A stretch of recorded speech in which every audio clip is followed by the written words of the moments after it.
प्रभु रामचंद्र भगवान की जय। ज्ञानेश्वर महाराज की जय। श्री गणेशाय नमः, श्री पांडुरंगाय नमः, श्री प्रभु रामचंद्राय नमः। भेटावया परमात्म्याशी अर्थ लागली जीवाशी, देव बंद आला कशाशी जादू हारीशी भेटावया। आज श्री संत ज्ञानेश्वर महाराज यांचा संजीवन समाधी सोहळा। आज माऊलींनी समाधी घेतली आणि त्याच्यामुळं ही चरित्र महाराजांचं थोडस वर्णन करावं। वेळ कोणालाच नसतो महाराज, वेळ काढावा लागतो। कोण रिकामा प्रत्येक बिजी आहे, पण आपापल्या आवडीची गोष्ट आली की वेळ निघतो। वेळ निघत नाही असं नाही, आपल्या आवडीची गोष्ट समोर आली की वेळ निघतो। महाराजांना फोन केला रात्री महाराज औरंगाबाद मध्ये होते, दुपारी फोन केला तेव्हा औरंगाबाद मध्ये होते। त्यांना म्हणलं आपल्याला ज्ञानेश्वर महाराजांचं चरित्र घ्यायचंय, सकाळी बार्शीमध्ये या, 8 वाजता बार्शीमध्ये या असं महाराजांना सांगितलं। एवढी थंडी चालू आहे महाराज, आता सुद्धा थंडी वाजते।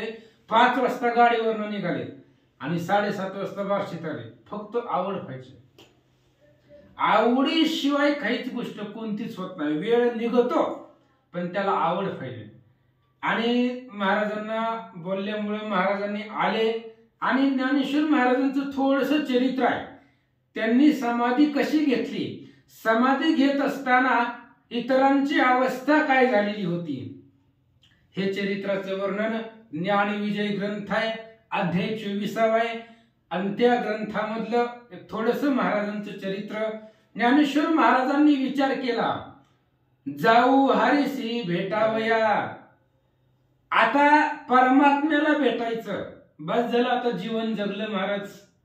सगळं कार्य जीवनामध्ये ज्याच्यासाठी आलं ते सगळं कार्य झालं, प्रतिज्ञा पूर्ण झाली। अवघाची संसार सुखाचा करीना, सगळं पूर्ण झालं। मग आता भगवान परमात्म्याला भेटायला जाऊ असा विचार ज्ञानेश्वरांच्या मनात आला। प्रथम नमिले निवृत्तीशी तेने धरिले पोटाशी, मने सोडून म्हशी चालल्याशी ज्ञाना तू। आणि निवृत्तीनाथांना सांगितलं की आम्हाला आता जायचंय, जाण्याची आज्ञा द्या।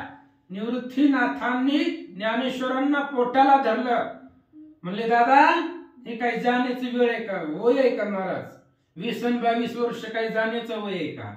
म्हणले दादा आम्हाला सोडून चाललास, तुझ्याशिवाय आम्ही कसं जगायचं? म्हणून निवृत्तीनाथांनी ज्ञानेश्वरांना पोटाला धरलं।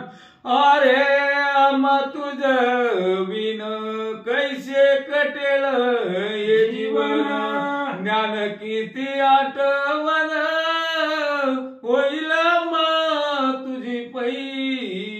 निवृत्तीनाथ बोलतायत, ज्ञाना अरे तू चाललास, तू जर गेला तर तुझ्याशिवाय आम्ही जगायचं कसं?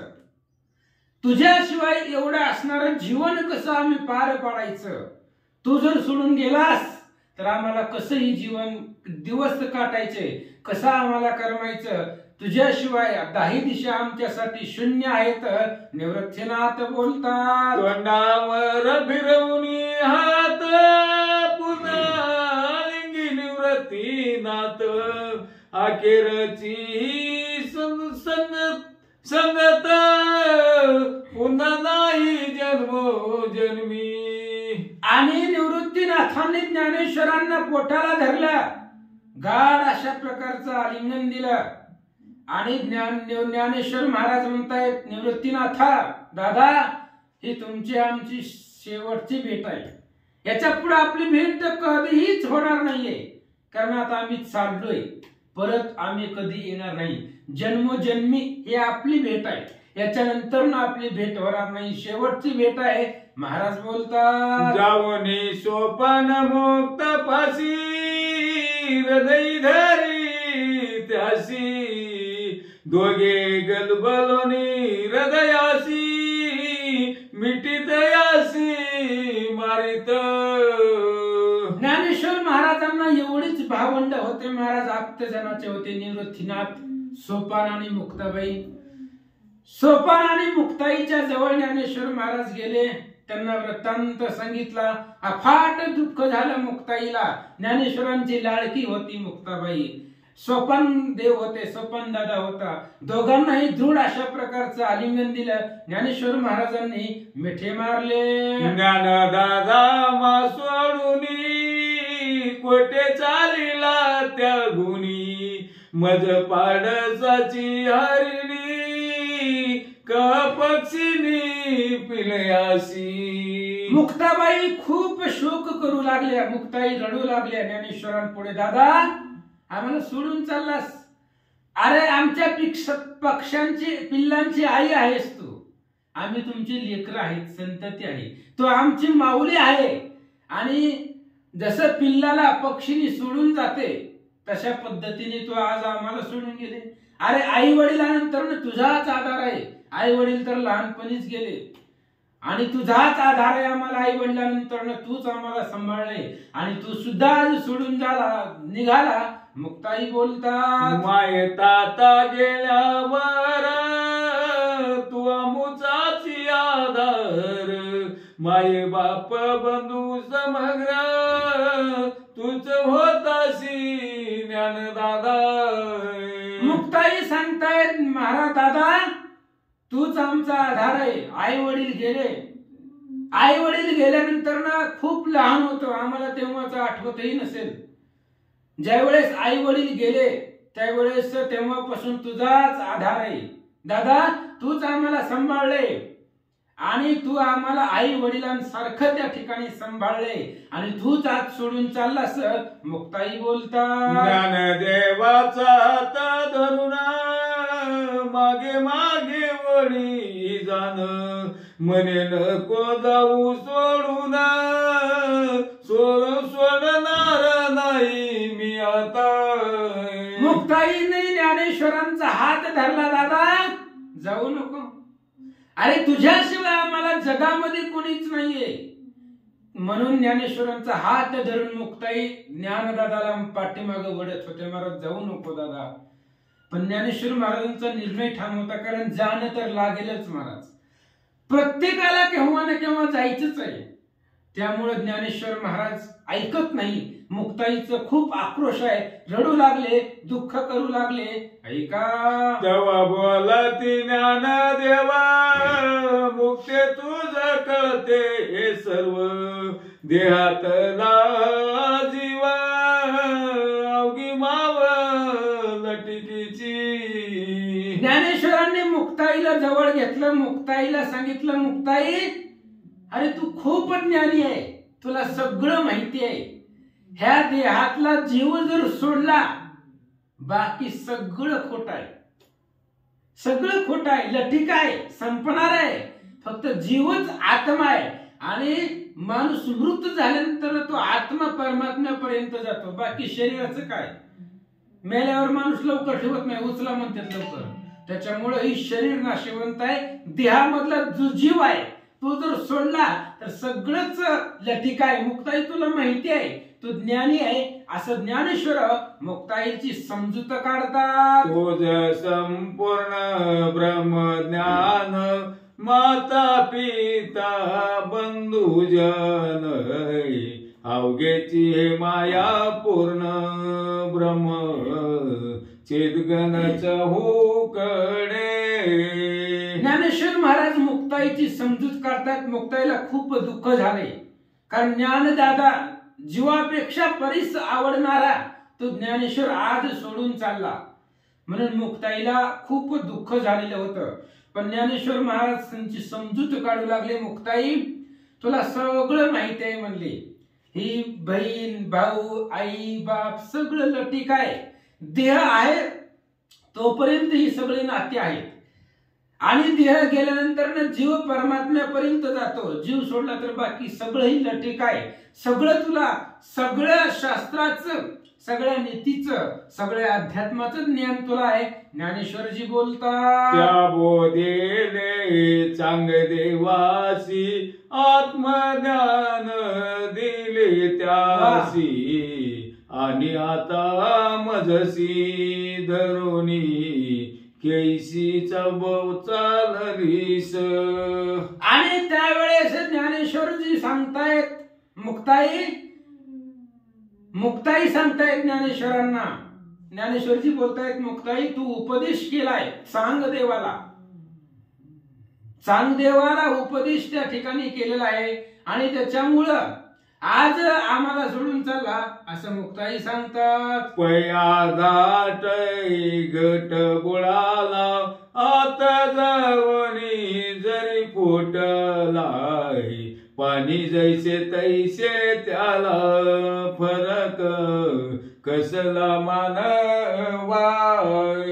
आणि ज्ञानेश्वरजी सांगतायत मुक्ताईला मुक्ताई चांगदेवानं तू उपदेश केला. एवढा मोठा 1400 वर्षाचा योगी तो चांगदेव त्याचाही तुला उपदेश आहे. त्याच्यामुळे तुला सगळं कळतं. पाण्यानं भरलेला घडा असावा. घडा म्हणजे घागर. घागरीमध्ये पाणी आहे. समजा घागर फुटली तर त्या पाण्याचं काय होतं का? पाणी जसं आहे तसं राहतं. फुटलेल्या घागरीचा परिणाम पाण्यावरती काही होत नाही. घागर फुटू तुटू काही हो पाण्याला फरक पडतो का? तसं ह्या शरीराचं काही होऊ द्या आत्मा अविनाशी आहे. आत्म्याला धक्का लागत नाही. आत्म्याला स्पर्श होत नाही. बाकी घागरीसारखं सगळं खोटं आहे. ज्ञानेश्वर महाराज मुक्ताईला बोलतात. मुक्ता देहाची खोल आत्मा स्वज्वळ देहाचे कार्य सकळ सरले आहे तिचे. आणि ज्ञानेश्वर माऊली सांगतायत मुक्ताई देहाची खून आहे. देहाची खून म्हणजे आत्मा. ह्या देहामध्ये आत्मा सोज्वळ आहे. आत्मा परिपूर्ण आहे. तू आत्मा म्हणजे रामच आहे. मेल्यावर म्हणतो बघा याच्यात काही राम राहिला नाही. तोच आत्मा आहे आणि त्याला नाव आहे राम. रामच आहे फक्त त्याला नाव आत्माराम आहे. आणि तो ह्या देहाच्या आतमध्ये तो राहतो. ही देहाची खून आहे. ही आत्मा सोज्वळ आहे परिपूर्ण आहे प्रकाशमान आहे. आत्म्याला धक्का लागत नाही. फक्त देह संपत आहे. देह नश्वर आहे नाशवंत आहे. या देहाला एक ना एक दिवस जायचं आहे. ज्ञानेश्वर माऊली मुक्ताईला सांगतात. तो तर साक्षात मुक्ती जड जीवाची जीवन मुक्ती. जीवन मुक्ती सांगू किती सोड हात जाऊ दे. ज्ञानेश्वर महाराज मुक्ताईला सांगतायत मुक्ताई तुला अफाट ज्ञान आहे. अहो चांगदेवांना उपदेश करणं 1400 वर्षाचा चांगदेवानी चिमुकली असणारी मुक्ताई. त्याच्यामुळे तुझ्या नावामध्येच मुक्तपणा आहे. आणि तू असं बंधन धरून का बसतेस? त्यामुळं तुला जास्त सांगायची गरज नाही. हात सोड म्हणले माझा. जाऊ दे मला आज जायचंय. आज माझा ठाम निर्णय आहे. काही जरी झालं तरी आज संजीवन समाधी घ्यायची हा माझा दृढ निर्धार आहे. त्यामुळे मला माझा हात सोड जाऊ दे. ज्ञानेश्वर माऊली बोलू लागले. मुक्ताने सोडताची हात सोपान देव मिठी मारित त्यासही समजावित ज्ञानेश्वर परोपरी. आणि मुक्ताईची समजूत कशी तरी ज्ञानेश्वरांनी काढली. आणि काढल्याबरोबर ज्ञानेश्वरांचा हात मुक्ताईकडून सुटला किंवा त्यांनी सोडला. लगेच सोपान दादानी हात धरला. लगेचच सोपानानं ज्ञानेश्वरांना मिठी मारली. दादा नको जाऊ आम्हाला सोडून. तुझ्याशिवाय आम्हाला करमणार नाही राहणार नाही. परत ज्ञानेश्वर महाराज सोपानांची अथांग पद्धतीने परोपरीनं ज्ञान उपदेशानं त्यांची समजूत काढू लागले. भक्ताग्रणी नाम देव त्यासी भेटत ज्ञान देव. नामामध्ये माझा जीव कळवळतो तुझ्यासाठी. आणि थोडेस पुढे ज्ञानेश्वर महाराज गेले की नामदेव होते. आणि नामदेवाने ज्ञानेश्वरांना मिठी मारली. मिठी मारल्याबरोबर नामदेवाने सांगितलं ज्ञानदेवा चाललो. अरे तुम्ही आम्ही एकमेळी तुम्ही आम्ही मिळून जगातली तीर्थ केलेली आहेत. तुमच्या संगतीनं आम्ही सगळी तीर्थ बघितले, तुमच्या संगतीनं आम्ही खूप आनंद घेतलेला आहे. आणि आज तुम्ही चाललात, तुम्ही जर गेलात ज्ञानेश्वर महाराज, तर मला खूप कळवळ वाटणार आहे, मला खूप दुःख होणार आहे, असं नामदेव ज्ञानेश्वरांना बोलतात. तुम्ही आम्हा बरोबरी तीर्थयात्रा केली सारी, मज लागत आहे जिवारी, तुम्ही सोडोनी जाताना. आणि नामदेवजी सांगतायत, ज्ञानेश्वर महाराज तुम्ही आणि आम्ही मिळून तीर्थ केलेले, ह्या जगामधली सगळी तीर्थ तुम्ही आणि आम्ही मिळून केलेले आहेत. कोणती कोणती तीर्थ पाहायची असतील तर भक्ती विजयाचा 11वा अध्याय पहा महाराज. 11व्या अध्यायामध्ये तिथं महिपती बुवांनी वर्णन केलेलं आहे ज्ञानेश्वर आणि नामदेवांची तीर्थयात्रा. त्याच्यामुळे तुम्ही आणि आम्ही मिळून जगातली सगळी तीर्थयात्रा मिळून केलेली आहे. आणि आज तू आम्हाला सोडून चाललास, नामदेव ज्ञानेश्वरांना बोलतात. मग नामयाची जनी ज्ञानदेवी तिज भेटोनी, केली तिची मन धरणी, मग भेटले संताशी. आणि ज्ञानेश्वर महाराज जायच्या वेळेला सगळे आळंदीमध्ये होते महाराज. आज बघा आळंदीमध्ये किती मोठा उत्साह आहे, अथांग जनसमुदाय आळंदीमध्ये आज असतो. त्याच वेळेलाही होता सगळे स्वर्गातले देव लोक, पांडुरंग परमात्मा सुद्धा आळंदीमध्ये होते. ज्ञानेश्वर आजच्या दिवशी आज पांडुरंग सुद्धा आळंदीमध्ये आहे. सगळी संत मंडळी, नामदेवांची दासी जनी जनाबाई त्या सुद्धा आलेल्या होत्या. आणि जनाबाईची समजूत ज्ञानेश्वरांनी काढली. प्रत्येकाला गोड बोलून, समजावून, शांत करून, त्यांच्या अंतःकरणाला धीर देऊन, समाधान देऊन ज्ञानेश्वर महाराज पुढे जात असताना थोड्याशा पुढे गेले की संत मंडळी ज्ञानेश्वर महाराजांना भेटले. कोण कोण भेटले आहे का? सावता माळी गोळा गोरा कुंभार, सेना नावी चोका मार, सकलांगी ज्ञानेश्वर, आलिंगन देतसे. आणि संत मंडळी भेटले ज्ञानेश्वरांना. जात असताना आज सगळे संत मंडळी आळंदीमध्ये आहे. आणि संत मंडळी भेटल्यानंतर ना कोण कोण? सावतामाळी होते, गोरा कुंभार होते, चोका महार होते, संत नामदेवराय, संत श्रेष्ठ, सगळे असणारे संत मंडळी आले. प्रत्येकाला ज्ञानेश्वर महाराज भेटू लागले आणि सांगितलं तुमचे आणि आमची आज शेवटचीच भेट आहे. आणि प्रत्येकाची समजूत ज्ञानेश्वर महाराज काढू लागले. पांडुरंग धरीला तुझ्या नामदेव धरितो, दोघांनी आणले चालवित विवराच्या मुखाशी.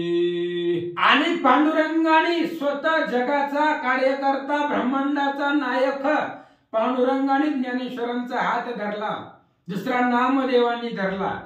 आणि दोघांनी हाताला धरून, त्यांच्या हाताच्या दंडाला धरून चालवीत चालवीत जिथं समाधी स्थळ तयार केलेलं होतं तिथपर्यंत ज्ञानेश्वर महाराजांना आणलं. सिद्धेश्वराच्या समोर समाधीशी केले तळघर, ते आणले धरून कर देवे आणि नामयाने.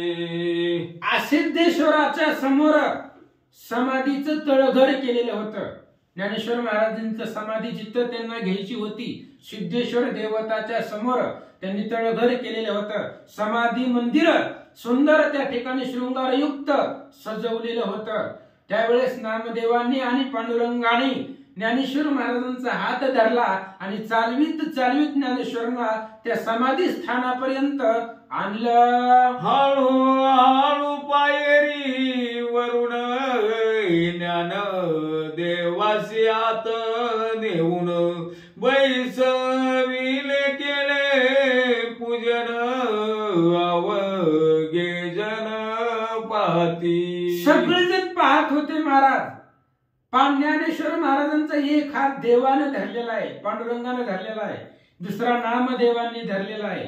आणि हळूहळू त्यांना चालवीत चालवीत तळघरामध्ये समाधी स्थान होतं. त्याच्यामुळं ते पायऱ्या उतरवत ज्ञानेश्वर महाराजांना त्या तळघरामध्ये सिद्धेश्वराच्या समोर तळघर आणि त्याच्यामध्ये ज्ञानेश्वर महाराजांना नेलं आणि त्या आसनावरती बसवलं आणि त्या ज्ञानेश्वर महाराजांची पूजा साक्षात पांडुरंग करू लागले. ज्ञानेश्वराच्या पुढती ज्ञानेश्वरी ठेविली होती. तळघराच्या मुखावरती जड शिळा ठेविली. आणि त्या असणाऱ्या तळघरामध्ये ज्ञानेश्वर महाराजांना नामदेवानी पांडुरंगाने हाताला धरून नेलं, पायऱ्या उतरवल्या, समाधी जिथं रचलेली होती आसन त्या आसनावरती ज्ञानेश्वरांना बसवलं आणि ज्ञानेश्वरांच्या पुढे समोर ज्ञानेश्वरी ठेवली आणि तळघराचा मुख्य जो दरवाजा होता त्या दरवाजा पुढे मोठा दगड आणला आणि त्या असणाऱ्या तळघराचं समाधीचं मंदिर दरवाजा बंद केला. झाले ज्ञानेश्वर गेले अवघे प्रचंड गल भरिले. निवृत्ती गदगदा झाले रुदन करे तसे डसडसा. समाधीचा दरवाजा बंद केला, मोठी असणारी शिळा आणली आणि मुख्य असणाऱ्या त्या तळघराच्या मुख्य दरवाजावरती ठेवल्याबरोबर ज्ञानेश्वर महाराजांना पूर्णपणे झाकलं. ज्यावेळेस दरवाजा ती दगडानं दरवाजा बंद केला त्यावेळेस ज्ञानेश्वर महाराज गेले. खूप दुःख झालं, अथांग सगळं जन कालवलं.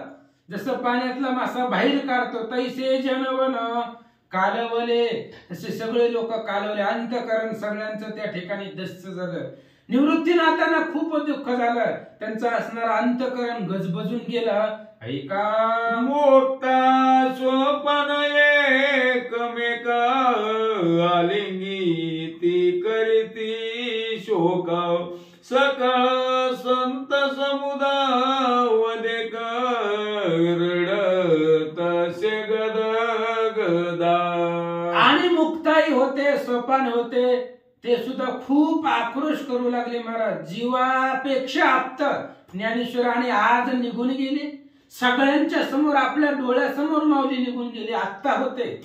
त्याच्यामुळे खूप दुःख झालं. मुक्ताई रडू लागल्या, सोपान रडू लागले, निवृत्तीनाथ रडू लागले, सगळे त्या ठिकाणी रडू लागल्यानंतर मग सगळे संत मंडळीने सुद्धा अफाट दुःख हाहाकार जनसमुदाय शोक करू लागले.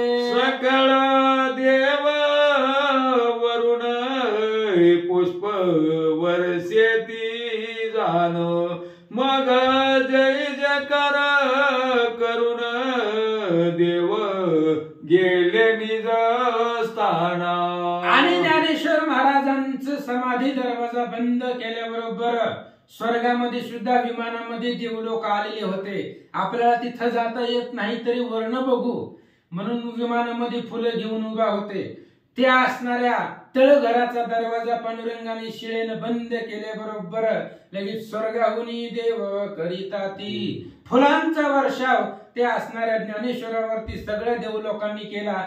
सगळ्या मोठ्यानं जय जयकार केली. पुंडलिक श्री ज्ञानदेव तुकाराम ज्ञानेश्वर महाराज की जय अशा प्रकारचा जय जयकार केला आणि सगळे देवलोक संत मंडळी आपापल्या घरला निघून गेले. जैसे गेल्यावरी माऊली मुले दिसती मलुली. तैसी अवस्था झाली सकळांची ते वेळी. जशा पद्धतीने माऊली गेली ज्ञानेश्वर महाराज, आई गेल्यानंतर जशी लेकरं अनाथ दिसतात, लेकरांना जेवढं दुःख होते तसं सगळं जनाला, प्रत्येक जीवाला, संत मंडळीला आईशिवाय करमत नाहीये. आईशिवाय धाई दिशा शून्य वाटतात.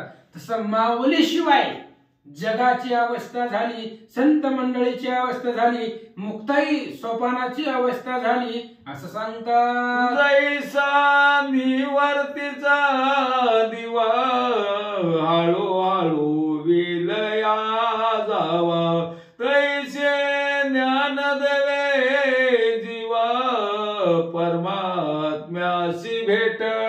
पेटविले.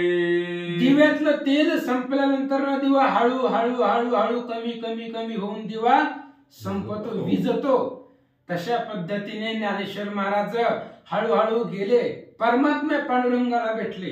खर तर ज्ञानेश्वर महाराज म्हणजेच पांडुरंग होते. लोपले ज्ञान जगी हित नेनते कोणी, अवतार पांडुरंगा नाव ठेविले ज्ञानी. आणि हळूहळू परमात्म्याला ज्ञानेश्वर महाराज भेटले. दुर्मुख नाम समस्तर कार्तिक वद्य गुरुवार, त्रयोदशी दुपार ज्ञानेश्वर समाधिस्थ. आज हाच दिवस आहे महाराज, तिळा एवढा सुद्धा बदल नाही. कार्तिक महिना आजच आहे आणि त्या ठिकाणी कार्तिक महिन्यामधली त्रयोदशी आज आहे. परवा एकादशी झाली, काल द्वादशी आणि आज त्रयोदशी. आणि आज गुरुवार आहे आणि त्या दिवशी सुद्धा गुरुवारच होता. ज्या दिवशी ज्ञानेश्वर महाराजांनी समाधी घेतली त्या दिवशीही गुरुवार होता आणि आजही गुरुवार आहे. आणि बरोबर दुपारी 12 वाजता ज्ञानेश्वर महाराज समाधिस्थ झाले असं सांगतात. 1218 साली वाहन 1296 इसवी सन ज्ञान देव गेले निगुण कीर्ती अपार करोनी. 1296 इसवी सन यावेळेस ज्ञानेश्वर महाराज निघून गेले. महाराज गेले पण अपार कीर्ती करून गेले. ज्ञानेश्वर महाराज गेले पण आजही ज्ञानेश्वर महाराज आहेत, कारण कीर्ती आहे जगामध्ये. मरावे रूपी कीर्ती रूपी उरावे. ज्ञानेश्वर महाराज गेले पण आजही त्यांची कीर्ती जगामध्ये आहे आणि चंद्र सूर्य आहे तोपर्यंत राहणार आहे. अशा पद्धतीने ज्ञानेश्वर महाराज समाधिस्थ आजच्या दिवशी झाले असं सांगतात. वयसे तरी किती सानुले परी ब्रह्मांड कीर्तीने भरली. अमित नाम मागे ठेविले कल्पांता पर्यंत नामिते. अहो वय खूप लहान होतं माऊलींचं. जास्त दिवस जगायचं नाही, मग थोडंच जगायचं, पण मेल्यावर लोकांनी नाव काढावं असं जगायचं. थोडंसंच आयुष्य जगायचं पण प्रत्येकानं आपलं नाव घ्यावं असं जीवन जगायचं. अहो ज्ञानेश्वर महाराज गेले, वय लहान होतं, पण न मिटणार अमिट नाव जे कधीच मिटणार नाहीये. कल्पांत पर्यंत सुद्धा कितीतरी कल्प गेले तरी ज्ञानेश्वर महाराजांचं नाव संपणार नाही असं नाव पाठीमाग ठेवलं आणि माऊली निघून गेले. ज्ञानेश्वरी ऐसा ग्रंथ पायी न झाला आता होणे नाही. देहीच सोनी विदेही ऐसे आयुष्य भोगिले. अहो ज्ञानेश्वर महाराजांनी ज्ञानेश्वरी लिहिली. ज्ञानेश्वरी सारखा ग्रंथ या पाठीमागही कधी झाला नाही. ज्ञानेश्वरांच्या आधी कधी ज्ञानेश्वरी झाली नाही आणि ज्ञानेश्वर महाराजांनंतर सुद्धा कोणीच तो ग्रंथ तयार करू शकणार नाही. अहो तेवढी बुद्धी कोणाकडे आहे? ज्ञानेश्वर महाराजांसारखा ग्रंथ तयार करणं पुढे कधीच होणार नाही. ज्ञानेश्वरी सारखा ग्रंथ पाठीमागही झाला नाही ज्ञानेश्वरांच्या आधी आणि ज्ञानेश्वरांच्या नंतर दुसरा कोणी तो ग्रंथ तयार करू शकणार नाही. असा ग्रंथ महाराजांनी ज्ञानेश्वरांनी तयार केला. आता उरली संत मंडळी पुन्हा पंढरीसी चालली. मोक्ता निवृत्तीसी निघाली तया सवे तेदवा. आणि अशा पद्धतीने त्यावेळेस ज्ञानेश्वर महाराज समाधिस्थ झाले. जे उरले संत मंडळी होते ते सगळे संत मंडळी आता पंढरपूरला निघाले. पंढरपूर माहेर आहे आणि मुक्ताई निवृत्तीनाथ सोपान काका तिघही पंढरपूरला जाऊ म्हणले. आता ज्ञानेश्वर महाराज गेले आपल्याला सोडून, आता पांडुरंगाचाच आधार समजून सगळे त्या ठिकाणी पंढरपूरला निघून गेले. अशा पद्धतीने थोडस चरित्र समाधी सोहळ्याचं वर्णन करावं. नाही आम्हाला आळंदीला येणं होत महाराज. इथंच ज्ञानेश्वर महाराजांचं चरित्र ज्ञानविजय ग्रंथ आहे, त्यामधला अध्याय 24वा. त्याच्यामध्ये ज्ञानेश्वर महाराजांच्या समाधीचं वर्णन आहे. जसं बुद्धिमत्तेला जमल, जसं भगवान परमात्मा बुद्धी देईल त्या पद्धतीने सांगण्याचा प्रयत्न केला.